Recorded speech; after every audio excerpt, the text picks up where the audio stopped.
Je vous propose de découvrir le pick-up Toyota Hilux de dernière génération. Nous l'avons essayé sur différents terrains, routes, chemins, franchissements.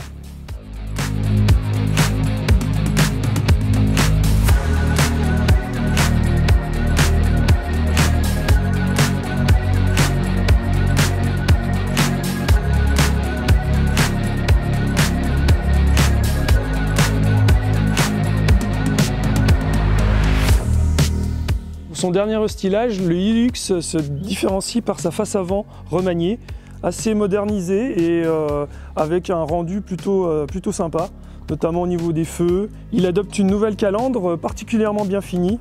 On remarque un petit joint sur le sommet de la calandre. Ce pick-up Toyota que nous avons essayé bénéficie de la finition haut de gamme Invincible. Alors on remarque extérieurement que cette finition s'accompagne de jantes spécifiques et puis des enterrages de roues particulièrement bien soignés.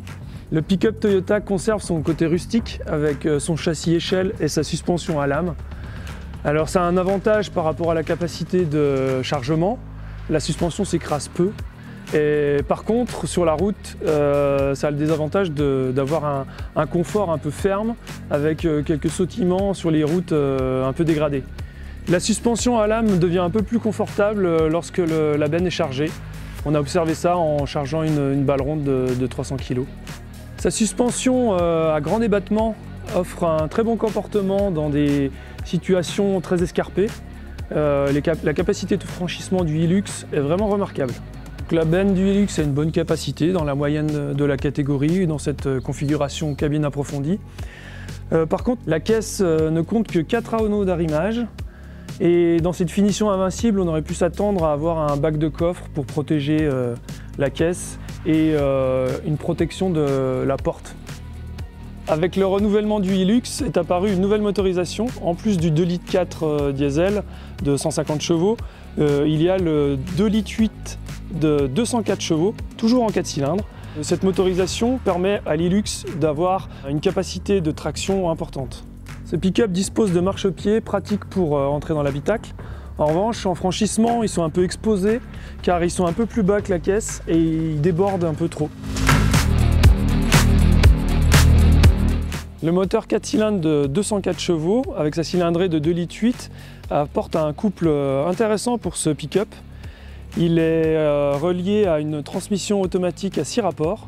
Alors cette boîte auto fonctionne un peu à l'ancienne, avec des montées en régime un peu trop importantes et on entend un peu le moteur dans l'habitacle. Ce moteur, malgré sa grosse cylindrée, s'est avéré assez économique. La consommation s'est établie à 8,7 litres au 100 km sur route secondaire avec une conduite plutôt économique. Dans l'habitacle, pas de grand changement avec ce restylage. On a une nouvelle tablette tactile avec un écran un peu plus grand. Cet écran tactile est plutôt réactif. Par contre, au niveau affichage, on aurait pu attendre quelque chose de un peu plus moderne. Il dispose de touches de raccourci physiques qui sont assez pratiques pour quelqu'un qui ne connaît pas ce terminal. Au niveau des fonctions, il y a pas mal de choses. Il y a notamment une compatibilité Apple CarPlay ou Android Auto pour brancher son smartphone et avoir l'affichage des applications directement. Il dispose aussi de la caméra de recul lorsqu'on enclenche la marche arrière.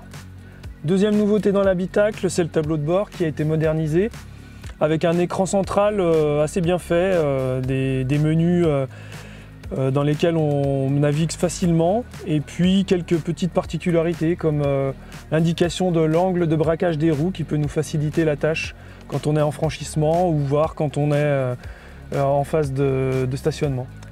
Et concernant le tableau de bord, pas de grands changements. On conserve des plastiques assez durs mais bien ajustés. Quelques détails qui font un petit peu ancien, comme cet affichage numérique de l'heure, plutôt que sur l'écran tactile. Et puis autrement, tout est très pratique, avec une commande de climatisation simple à utiliser. À côté de la climatisation, on trouve la sélection des modes de transmission. Et puis en dessous, on a une rangée de boutons avec le blocage différentiel, l'anti-patinage, le régulateur de vitesse en descente, et puis on a plusieurs prises, donc ces 2 prises 12 volts, ainsi qu'une prise USB. Avec la finition haut de gamme Invincible, on a des sièges chauffants, sièges qui sont également en cuir, donc des sièges confortables. Il manquerait peut-être un réglage du soutien lombaire pour le siège conducteur. Ce Hilux est équipé d'un régulateur adaptatif. Avec ce régulateur adaptatif, on peut définir 3 distances de sécurité par rapport à la voiture qui nous précède. Eh bien, à l'arrière, pas de miracle. Avec une cabine approfondie, il faudra se serrer et pas faire de longs trajets. Sur les places arrière, le dossier vertical forcément, et puis l'assise, pas très épaisse, et elle se démonte pour accéder à un coffre de petite taille qui peut contenir quelques accessoires.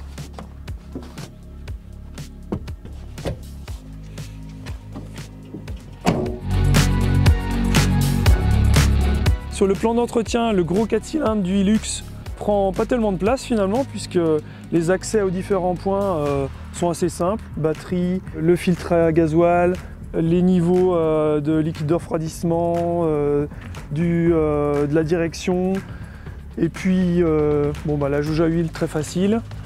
Au niveau du filtre à air, rien à redire, c'est très facilement démontable. Il y a juste le filtre à huile qui est un petit peu logé en dessous du moteur, qui sera plus difficile à atteindre. Chose plutôt étonnante, sur le Hilux, le remplissage de l'AdBlue se fait sous le capot moteur, alors qu'on s'attendait à avoir un orifice de remplissage à côté de celui du gasoil.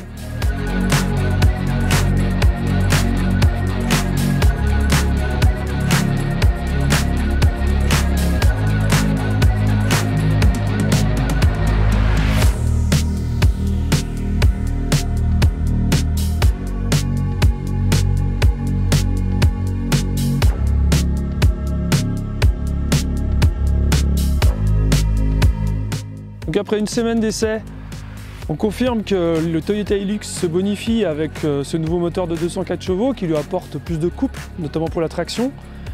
Il gagne aussi un style plus moderne, notamment avec une face avant vraiment réussie. Et puis côté confort, on reste un peu sur notre faim. On aurait apprécié quelque chose d'un peu plus confortable, mais le Hilux reste un utilitaire pur et dur avec une suspension à toute épreuve.